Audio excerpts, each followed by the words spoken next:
जोहार साथियों, मैं मुकेश बिरुआ। क्या गांव के बच्चों के लिए 3 भाषा सीखना प्रैक्टिकल है भी या नहीं? देश भर में केवल 7% छात्र ही स्कूल में सही से 3 भाषा सीख पाते हैं, यानी त्रिभाषी फार्मूला फेल है। आज मैं शिक्षा के माध्यम पर यह वीडियो बना रहा हूँ यह बताने के लिए कि क्या 3 भाषा फार्मूला उपयोगी है या नुकसानदेह है। इसे समझने के लिए कुछ संदर्भों से हम समझने की कोशिश करते हैं। झारखंड सरकार का मारंगोम के ओवरसीज स्कॉलरशिप प्रोग्राम होता है, जिसके तहत छात्रों को बाहर पढ़ने के लिए सुविधाएं दी जाती है, फाइनेंस किया जाता है। इसके लिए कोल्हान से कितने युवाओं ने फॉर्म भरा? सवाल ये उठ रहा है कि ऐसे मौके सरकार जब देती है तो हो समाज के युवा उसका फ़ायदा नहीं के बराबर उठा पाते हैं, उस तुलना में जिस तुलना में अन्य जनजाति के युवा इसका फ़ायदा उठाते हैं। यहाँ तक कि जेएनयू जैसे सेंट्रल यूनिवर्सिटी में भी कोल्हान के हो छात्रों की उपस्थिति नगण्य है। इन 2 उदाहरणों से हम इस बात को समझने की कोशिश करेंगे कि जो शिक्षा है वह 2 भाषा में सही है या 3 भाषा में। जो भी एडवर्टाइजमेंट आते हैं वे मूलतः इंग्लिश में होते हैं, चाहे मारंगोम के ओवरसीज स्कॉलरशिप का हो या जेएनयू का। आदिवासी इलाकों में इंग्लिश पर कम ध्यान दिए जाने के कारण उच्च शिक्षाओं में आदिवासी छात्रों की भागीदारी पहले भी कम रही है और आज भी स्थिति दयनीय है। कोल्हान यानी पश्चिम सिंहभूम का क्षेत्र और दूसरे आदिवासी इलाकों के बच्चों के स्कूलों में पढ़ाई की स्थिति को देखें तो वे अपना समय हिंदी सीखने में बिताते हैं, जैसे अल्पप्राण, महाप्राण, संधि, समास, छंद, काव्य, अलंकार, बहुत सारे। इतना सीखने के बाद फिर इंग्लिश सीखने का समय कहाँ? और इसी कारण उस शिक्षण संस्थानों में हमारी संख्या नगण्य है। इसे आप इनकार नहीं कर सकते। आदिवासियों के बच्चों से हम ये भी उम्मीद नहीं कर सकते कि वे हिंदी भी सीखें, इंग्लिश भी और मातृभाषा भी। मातृभाषा तो खैर घर में सीख के आते हैं, मतलब पढ़ाई में। कोल्हान में तो दूसरे की मातृभाषा सीखने के लिए हो बच्चे मजबूर किए जा रहे हैं। मैं यहाँ दूसरे की मातृभाषा इसीलिए कह रहा हूँ क्योंकि हो समाज हो भाषा का इस्तेमाल अपनी बोलचाल में इस्तेमाल करता है और स्कूलों में जो शिक्षा हो भाषा के नाम पर दिए जाने की कोशिश हो रही है वह लाकोपुद्रा के हो हयम में है, जो कि हो भाषा से भिन्न है। इस तरह 3 भाषा का यह फार्मूला प्रैक्टिकल है ही नहीं, क्योंकि बच्चों को स्कूल के अलावा घर का धान काटना, गाय बैल चराना, बकरी चराना, मछली पकड़ना आदि घर के काम में भी सहायता करना होता है। अब ऐसे हालात में उनके पास एक और भाषा सीखने का समय नहीं होता, जबकि आज की ज़रूरत इंग्लिश है, हिंदी नहीं। हिंदी सीखकर हम सिर्फ दीकू बन पा रहे हैं। शिक्षा के उच्च स्तर को छूने में हिंदी आदिवासी छात्रों के लिए अब बाधक ही बना हुआ है। यही कारण है कि उच्च शिक्षण संस्थानों में आदिवासी भाषा भाषी छात्रों की उपस्थिति नगण्य है, कुछ अपवादों को छोड़कर। और उड़ीसा में तो हो बच्चों को 4 भाषाओं का दबाव है, हो, उड़िया, हिंदी और इंग्लिश। कोल्हान के इतिहास को भाषा की नज़र में अगर देखें तो जो दस्तावेज सेटलमेंट के रूप में अंग्रेज़ों ने स्थापित किया उसमें यह दर्ज होकर है कि 1820-21 में हो जनजाति ब्रिटिश लोगों से हार गई थी। आप स्क्रीनशॉट देख सकते हैं, यहाँ स्पष्ट लिखा हुआ है कि हो जनजातियों ने अंग्रेज़ों के सामने सरेंडर कर दिया। 1820-21 के आंदोलन को इतिहास में हो विद्रोह के रूप में जाना जाता है। दस्तावेज बताते हैं कि अंग्रेजों के द्वारा बड़ी सेना उतारी गई, जिस कारण हो लोगों को सरेंडर करना पड़ा। हालांकि हम सभी जानते हैं कि हमारा इतिहास सरेंडर का तो नहीं कहता, समझौतों का कहता है, लेकिन ये लोग लिखे हैं, मैं वही बता दे रहा हूँ। आगे इस विद्रोह के बाद जो समझौता वह भी कम चौंकाने वाला नहीं है। दस्तावेज के अनुसार समझौता संख्या 1 कहता है कि हो लोग अपने आप को ब्रिटिश सरकार के अधीन मानेंगे और अंग्रेजी सत्ता के प्रति वफादार और आज्ञाकारी बने रहने का वचन देंगे। यानी मानकी और मुंडा अंग्रेजों के प्रति वफादार रहने के लिए समझौता कर रहे थे, साथ ही ब्रिटिश सरकार के अधीन होने को भी स्वीकार कर रहे थे। दूसरा समझौता यह हुआ कि हम अपने मुखिया या जमींदार को अगले 5 वर्षों तक प्रत्येक हल के लिए 8 आने देने का वचन देते हैं, तथा उसके बाद यदि हमारी परिस्थितियां इसकी अनुमति देती है तो 1 रुपया भी देंगे। तीसरा, हम अपने क्षेत्र से होकर जाने वाले मार्ग को सभी प्रकार के यात्रियों के लिए खुला और सुरक्षित रखने का वचन देते हैं तथा यदि डकैती होती है तो चोर को न्याय के कटघरे में खड़ा करेंगे और चुराई गई संपत्ति का हिसाब देंगे। मतलब चोर उचक्के पकड़ने की जिम्मेवारी मान की मुंडाओं को दी गई। साथ ही बाहरियों को कोल्हान में आने जाने की अनुमति भी दी गई। चौथा समझौता कहता है कि हम सभी जातियों के लोगों को अपने गांवों में बसने देंगे तथा उन्हें सुरक्षा प्रदान करेंगे तथा हम अपने बच्चों को उड़िया या हिंदी भाषाएं सीखने के लिए प्रोत्साहित करेंगे। सुन लीजिए, उड़िया और हिंदी भाषा सीखने के लिए प्रोत्साहित करेंगे। इन्हीं समझौतों के कारण कोल्हान में कई गांवों में दूसरी जातियों के लोगों को अंग्रेजों के द्वारा मानकी और मुंडाओं को दबाव देकर बसाया गया। उसी में से महतो लोग भी हैं। साथ ही क्योंकि हो लोग अपनी भाषा छोड़कर दूसरी भाषा नहीं जानते थे और उनके साथ संवाद करने के माध्यम नहीं थे, इसी कारण इस समझौता में स्पष्ट किया गया कि हो लोगों को उड़िया या हिंदी सीखना होगा। और पांचवा समझौता था कि यदि हमारे मुखिया या जमींदार हमें प्रताड़ित करेंगे तो हम निवारण के लिए हथियार का सहारा नहीं लेंगे, बल्कि अपनी सीमा पर सेना के कमांडिंग अधिकारियों या किसी अन्य सक्षम अधिकारी से शिकायत करेंगे। देख लीजिए क्या क्या समझौता हुआ है। आप समझ सकते हैं कि किस तरह विद्रोह को दबाने के लिए दबाव के समझौते को अमलीजामा पहनाया गया। अब यहाँ एक महत्वपूर्ण बात है कि कोल्हान भले ही ब्रिटिश के अधीन हो गया, पर हो लोग मानसिक रूप से अंग्रेजों के गुलाम ना होकर हिंदुओं की तरफ गुलामी का रास्ता अख्तियार किए। जब अंग्रेजों ने हो आदिवासियों को अपने सीधे नियंत्रण में लिया तो उसके फलस्वरूप हिंदी या उड़िया सीखने को क्यों कहा गया? यह बहुत बड़ा सवाल है कि हो लोगों के लिए हिंदी या उड़िया भाषा में ऐसा कौन सा ज्ञान का भंडार है या था जिसे पढ़ने के लिए ब्रिटिश के अधीन होते हुए भी अंग्रेजी के बदले हिंदी या उड़िया सिखाया गया। हिंदी या उड़िया में ऐसी कौन सी किताब है जिसे पढ़कर हो लोगों को अपना विस्तृत इतिहास या संस्कृति का पता चल सकता है?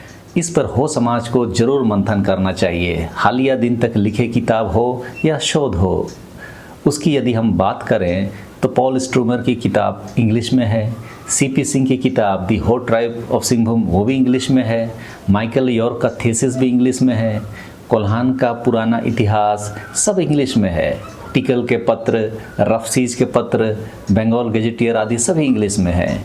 ईवा रिचल ने जो एंथ्रोपोलॉजी के फील्ड में रिसर्च किया वह किताब भी इंग्लिश में है। मतलब हो लोगों के बारे में जितना मटेरियल मिलता है वह सब इंग्लिश में है। बिना अंग्रेजी सीखे हम इन सब चीज़ों को कैसे पढ़ेंगे? यह बहुत बड़ा सवाल है। क्या हिंदी में ऐसी कोई भी किताबें हैं जो इन किताबों का मुकाबला कर सके? लिंग्विस्टिक्स पर जितना हाई लेवल रिसर्च है, चाहे डेविड हैरिसन हो, चाहे ग्रेगरी एंडरसन, एच.जे. पिन्नो, नॉर्मल जाइड, जॉन डेनी, इन सब का रिसर्च अंग्रेजी में है। हिंदी या उड़िया में क्या है? इंसाइक्लोपीडिया मुंडारिका भी इंग्लिश में है। अब सवाल उठता है कि कोल्हान के युवा बरसों के स्कूली शिक्षा के बाद भी क्या यह सारे मटेरियल पढ़ पा रहे हैं? और यदि पढ़ नहीं पा रहे हैं तो क्या उन्हें शिक्षित हम कहेंगे?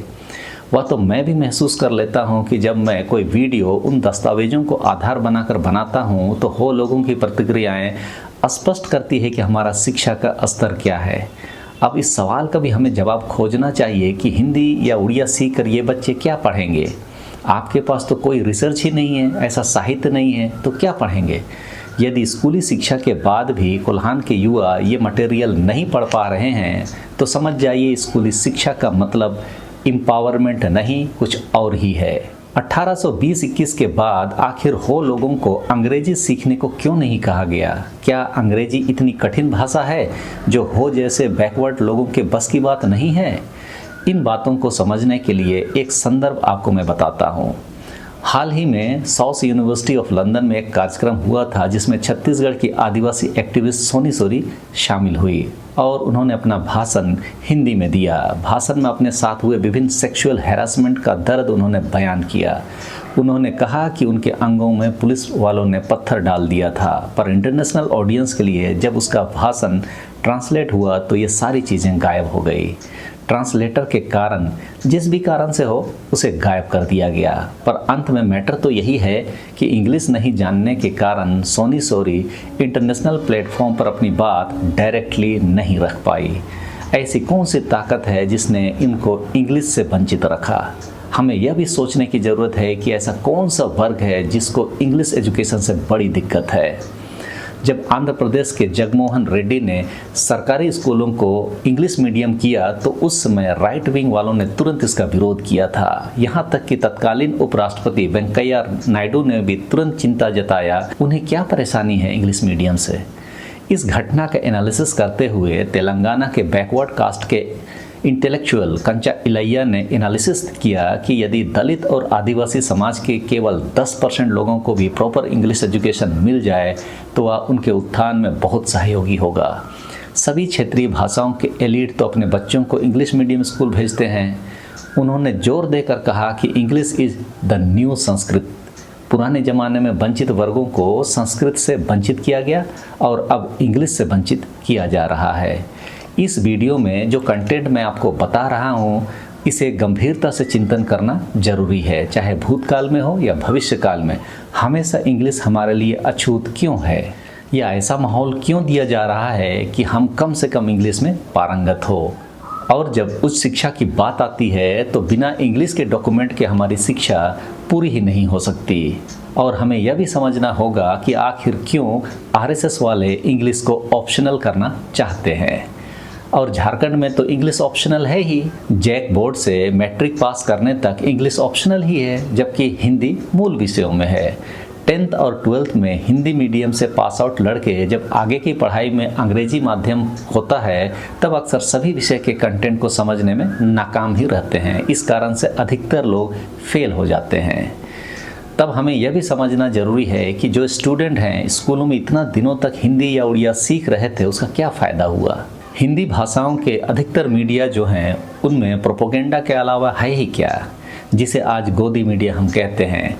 गोदी मीडिया हिंदी में किस तरह खबरों को मर्डर करती है वह तो हालिया घटनाओं से आप बिल्कुल समझ सकते हैं। पहलगाम का घटना निंदनीय है। जिन्होंने भी अपने को खोया उनके प्रति हमारी संवेदना है। वहाँ सुरक्षा में चूक हुई, लेकिन सप्ताह बीतने के बाद भी कोई स्पष्टीकरण ऑफिशियली सरकार या प्रशासन की ओर से नहीं दिया गया। यहाँ तक कि सरकार ने अपनी चूक कबूली, उस खबर को भी हिंदी माध्यम के समाचार पत्रों से गायब कर दिया गया। मैं इस विषय पर ज़्यादा अंदर नहीं जाऊँगा इस समय।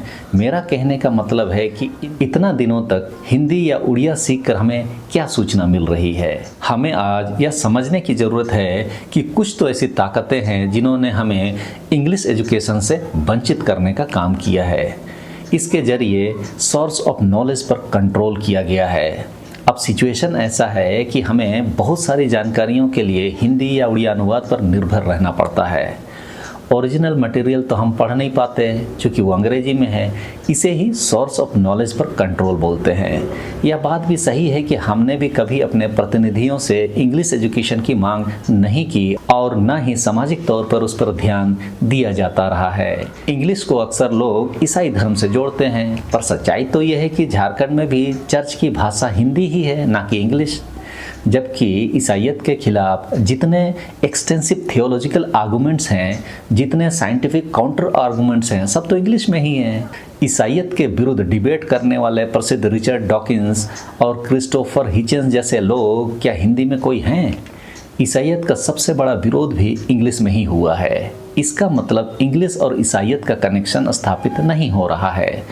आज के समय में क्रिश्चियनिटी तो इंग्लैंड का भी मेजॉरिटी रिलीजन नहीं रहा। हाँ, अंग्रेजी से नॉर्थ ईस्ट के आदिवासियों को सबसे ज़्यादा लाभ हुआ है। और कोल्हान का तो दुर्भाग्य यहाँ तक है कि ईसाइयों के स्कूल भी हिंदी मीडियम के हैं। समाज का उत्थान से अधिक इनका ध्यान सोल हार्वेस्टिंग यानी आदिवासियों की आत्मा को संचय करने पर है। मतलब आदिवासी ज्ञान को धार्मिक या आध्यात्मिक संदर्भों में हासिल कर उनके ज्ञान को ख़त्म करना है। किसी तरह से आदिवासियों के ज्ञान को हार्वेस्ट यानी हासिल कर लिया जाए, माध्यम चाहे हिंदी ही क्यों ना हो। यही असली मकसद है। बाकी तो बहस में आपको व्यस्त रखने के तरीके हैं। आज से 200 साल पहले हमारे पूर्वजों को अंग्रेजी का वैल्यू नहीं पता था और आज की हालात भी कमोवेश वही है। यह एक बहुत ही बड़ा दुर्भाग्य की बात है कि देश में आदिवासियों के बीच भी अंग्रेजी का अर्थ एक रिसोर्सफुल लैंग्वेज ना होकर दारू को सूचित करने वाला शब्द बना हुआ है। तो इस वीडियो में मैंने आपको यह बताने का कोशिश किया कि 3 भाषा फार्मूला सिर्फ 7% लोगों के द्वारा सफलतापूर्वक पास किया गया, जबकि 93% लोग इस 3 भाषा फार्मूला में फेल हो चुके हैं, जिसे नई राष्ट्रीय शिक्षा नीति के माध्यम से आज के समय में थोपा जा रहा है। दूसरा, मेरा कंटेंट का सार यह है कि अपनी मातृभाषा के बाद हमें सीधे इंग्लिश ही दूसरी भाषा के रूप में सिखाया जाना चाहिए, न कि हिंदी। जैसा कि आपने देखा ही कि हिंदी आपका संस्कृताइजेशन तो कर ही रहा है, सिर्फ आपके ज्ञान को और आपके सांस्कृतिक और सामाजिक मूल्यों को आपसे दूर करके ऐसी भाषा में ले जा रहा है जिससे आप आदिवासी से ज़्यादा हिंदुत्व के सागर में डुबकी लगाते मिलेंगे। मैं भी भले ही हिंदी में फर्राटेदार अपनी बात को रख लेता हूँ, लेकिन ज्ञान के लिए 100% अंग्रेजी दस्तावेजों पर ही निर्भर हैं। एक स्तर तक ज्ञान हासिल करने के बाद हालांकि हिंदी में हिंदुत्व की ओर हम नहीं जाएंगे, लेकिन इस स्तर की समझदारी नहीं होने पर आसानी से कोई भी व्यक्ति कम जानकारी के कारण कभी बोलबम में तो कभी शिव की बारात में जाते जरूर दिख रहे होंगे। अल्पज्ञान, ज्ञान और विद्वान की समझ को हमें जितना जल्दी हो सके आने वाली पीढ़ी को समझाने की आवश्यकता है, ताकि दुनिया में मौजूद ज्ञान के भंडार को जितना हासिल करेंगे उतना ही हमारा भावी पीढ़ी समृद्ध होगा, ऐसी हम उम्मीद कर सकते हैं। और द्विभाषी फार्मूला जो कि दक्षिण भारत में सफलतापूर्वक चल रहा है, उसे समझने की कोशिश होनी चाहिए। हमें इस सवाल का जवाब जरूर खोजना चाहिए कि ज्ञान की बातें अंग्रेजी दस्तावेजों में, मातृभाषा अपनी भाषा में, फिर उड़िया या हिंदी क्यों, और इसके पीछे की साजिश को हमने ऊपर बताया ही है। तो इस वीडियो में इस समय इतना ही। सबों को धन्यवाद। जोहार।